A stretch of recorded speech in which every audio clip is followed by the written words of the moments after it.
નમસ્કાર વિદ્યાર્થી મિત્રો આજે આપણે આ વિડીયોની અંદર ધોરણ 8 વિષય ગુજરાતીની સ્વઅધ્યયન પોથીનો ભાગ 6નો પાઠ નંબર 19 સિલ્વર સ્ક્રીનની વાત કરવાના છીએ। અહીંયા મિત્રો સ્વઅધ્યયન પોથી ભાગ 6 વિષય ગુજરાતીના પાઠ નંબર 19 સિલ્વર સ્ક્રીનનું સંપૂર્ણ સોલ્યુશન છે। મિત્રો આવા સરસ મજાના સોલ્યુશન મેળવવા માટે આપણી ચેનલ મેથ્સ બાય પંકજ કાપડિયાને સબસ્ક્રાઇબ કરો અને આ વિડીયો તમારા મિત્રો સાથે શેર કરો। તો મિત્રો શરૂ કરીએ ધોરણ 5 વિષય ગુજરાતીની સ્વઅધ્યયન પોથીનો ભાગ નંબર 6 નો પાઠ નંબર 19 ધોરણ 8 ગુજરાતી। પ્રશ્ન 1 ઉદાહરણ મુજબ શબ્દો લખો। ફિલ્મ બિલમ, ચા બા, પાણી વાણી, ડોલ બોલ, રોટલી બોટલી, પથ્થર પથ્થર, ખુરશી મુરશી। તો આ રીતના આપણે શબ્દ લખીએ છીએ। ત્યાર પછી પ્રશ્ન 2 ઉપરોક્ત જોડીનો ઉપયોગ કરી વાક્ય બનાવો। પહેલું, બા માટે હું સવારમાં ગરમ ચા બનાવી લાવ્યો। બીજું, પાણીને વાણી સ્વસ્થ વાપરવું જોઈએ। ત્રીજું, નળ નીચે ડોલ બોલ મૂકી આવ એટલે પાણી ભરાઈ જાય। ભૂખ લાગી છે તો ડબ્બામાં જે રોટલી બોટલી હોય તે જમી લે। પાંચમું, રસ્તા પર ચાલતા ધ્યાન રાખજો કે પથ્થર પથ્થર વાગી ન જાય। છઠ્ઠું, હોલમાં મહેમાનો માટે 2-3 ખુરશી મુરશી ગોઠવી દો। તો આપણે ઉપર 6 શબ્દ એટલે આપણે 6 વાક્ય લખ્યા છે। મિત્રો ખાસ વિડીયો સારો લાગ્યો હોય તો આપણી ચેનલ મેથ્સ બાય પંકજ કાપડીને સબસ્ક્રાઇબ કરવાનું ભૂલવા નથી અને આ વિડીયો તમારા મિત્રો સાથે શેર કરો અને બી વિભાગ સાથે જોડો। તો આ રીતનું આવશે દયાનંદ સરસ્વતી એમાં પહેલું, પછી રામાયણ એની સામે ચોથું વાલ્મીકી, બરાબર। પછી મહાભારત એની સામે 5મું વેદવ્યાસ, વિશ્વ રંગભૂમિ દિવસ એની સામે બીજું 17મી માર્ચ અને ફિલ્મ જોવાનું સ્થળ તો 3D થિયેટર। તો પહેલું સત્યાર્થ પ્રકાશ દયાનંદ સરસ્વતી, બીજું રામાયણ વાલ્મીકી, ત્રીજું મહાભારત એની સામે આવશે વેદવ્યાસ, 5મું વિશ્વ રંગભૂમિ 27મી માર્ચ ફિલ્મ જોવાનું સ્થળ થિયેટર। ખાસ મિત્રો વિડીયો સારો લાગ્યો તો આપણી ચેનલને સબસ્ક્રાઇબ કરવાનું ભૂલવા નથી, તમારા મિત્રો સાથે આ વિડીયો શેર કરો। આ ઉપરાંત મિત્રો આપણે ડિસ્ક્રિપ્શન બોક્સમાં આપણી શાળા શિક્ષક એપ્લિકેશનની લિંક આપી છે, ત્યાંથી એપ્લિકેશન ડાઉનલોડ કરી આ પાઠની PDF મેળવી શકો છો તદ્દન ફ્રીમાં। પ્રશ્ન 4 આવું શા માટે કહ્યું હશે? પહેલું, તને તો મજબૂત ટેકેદાર મળી ગયો, વિકાસે આ વાત મજાકમાં કહ્યું હશે।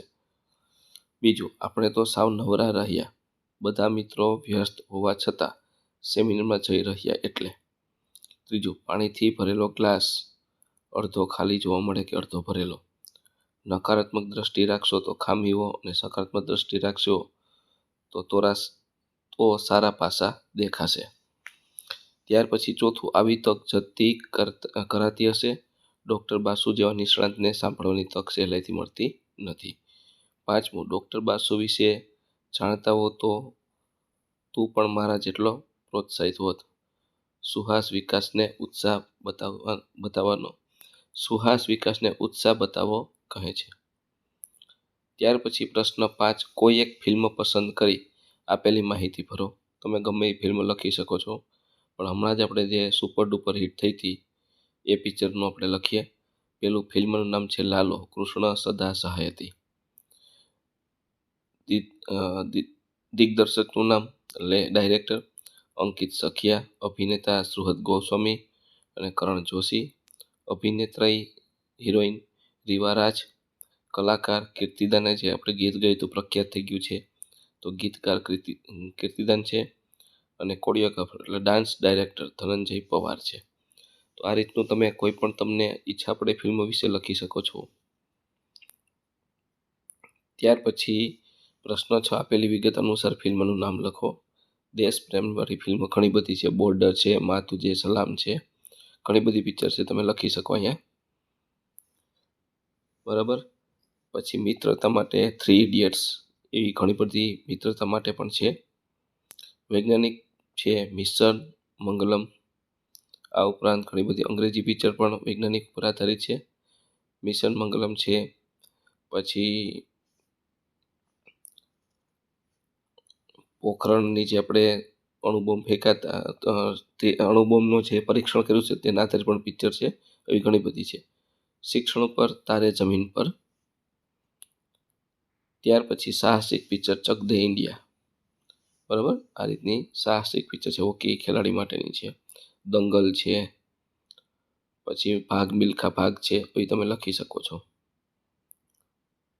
ત્યાર પછી માગ્યા મુજબ જવાબ લખો. મનપસંદ અભિનેતા અમિતાભ બચ્ચન, તમારા જે મનપસંદ હોય લખવાનું. બોલિવૂડના મેન અત્યારે કલાકાર છે અમિતાભ બચ્ચન છે, ફેવરિટ બધાના. મનપસંદ અભિનેત્રી હિરોઈન એટલે માધુરી દીક્ષિત.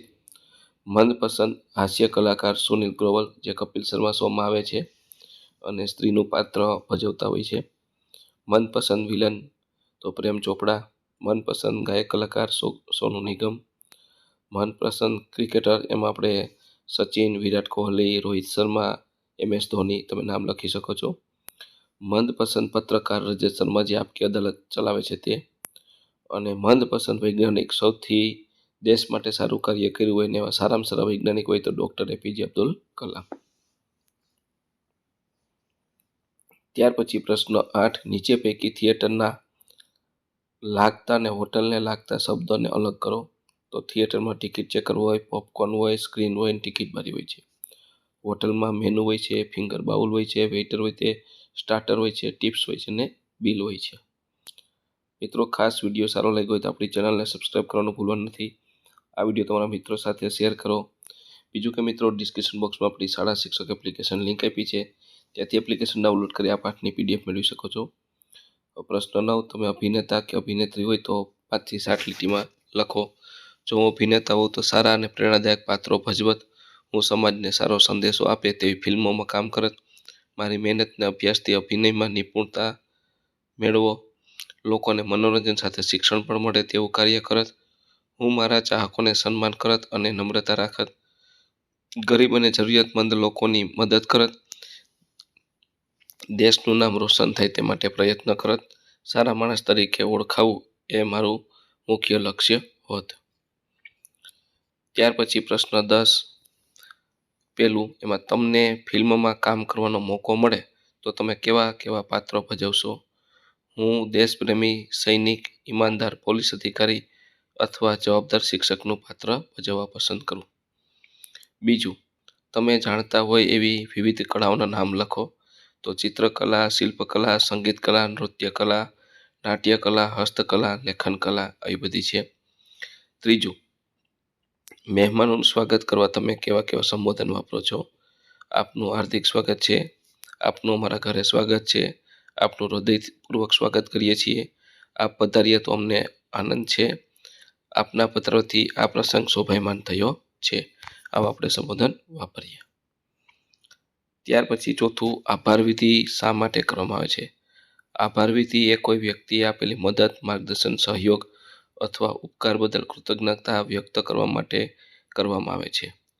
પાંચમું, ફિલ્મ જોવા માટેના વિવિધ સાધનોના નામ લખો. Theatre, cinema hall, TV, mobile phone, laptop, computer, projector, tablet વગેરે. ત્યાર પછી છઠ્ઠું, ફિલ્મ બનાવતી વખતે ધ્યાનમાં રાખવાની બાબતો લખો. વિષય, પાત્રોની પસંદગી, સંવાદ, દિગ્દર્શક, કેમેરા કાર્ય, લાઇટિંગ, ગીત, સંગીત, નૃત્ય વગેરે બાબતનું ધ્યાન રાખવું જોઈએ. ત્યાર પછી પ્રશ્ન 11, દેશપ્રેમ પર ફિલ્મની સ્ક્રિપ્ટ બનાવી સંક્ષેપમાં વર્ણન કરો. તો ફિલ્મનું નામ છે માટીનો વીર. બરાબર, જો આપણે ફિલ્મનું નામ એટલે એક્શન કે એ રીતનું કેમેરાનું બટન પણ ગોઠવું છે. ફિલ્મનું નામ છે માટીનો વીર. હવે સંક્ષિપ્તમાં વાર્તા લખીએ. આ ફિલ્મ એક યુવાન રવિની છે, જે નાનકડા ગામમાં રહે છે. રવિને બાળપણથી દેશ સેવાનો શોખ હોય છે. તે મોટી મહેનત કરીને સેનામાં ભરતી થઈ છે. તેના માતા પિતા ગર્વ અનુભવે છે, પરંતુ વિદાય સમયે ભાવુક બની જાય છે.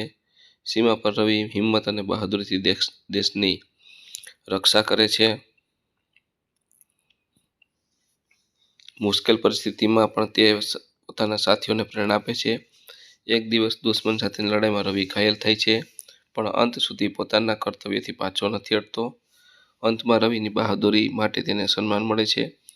આખું ગામ અને દેશ તેના પર ગર્વ અનુભવે છે. ફિલ્મનો સંદેશો છે કે દેશ પ્રેમ, કર્તવ્ય અને બલિદાન જ સાચી દેશની સેવા છે.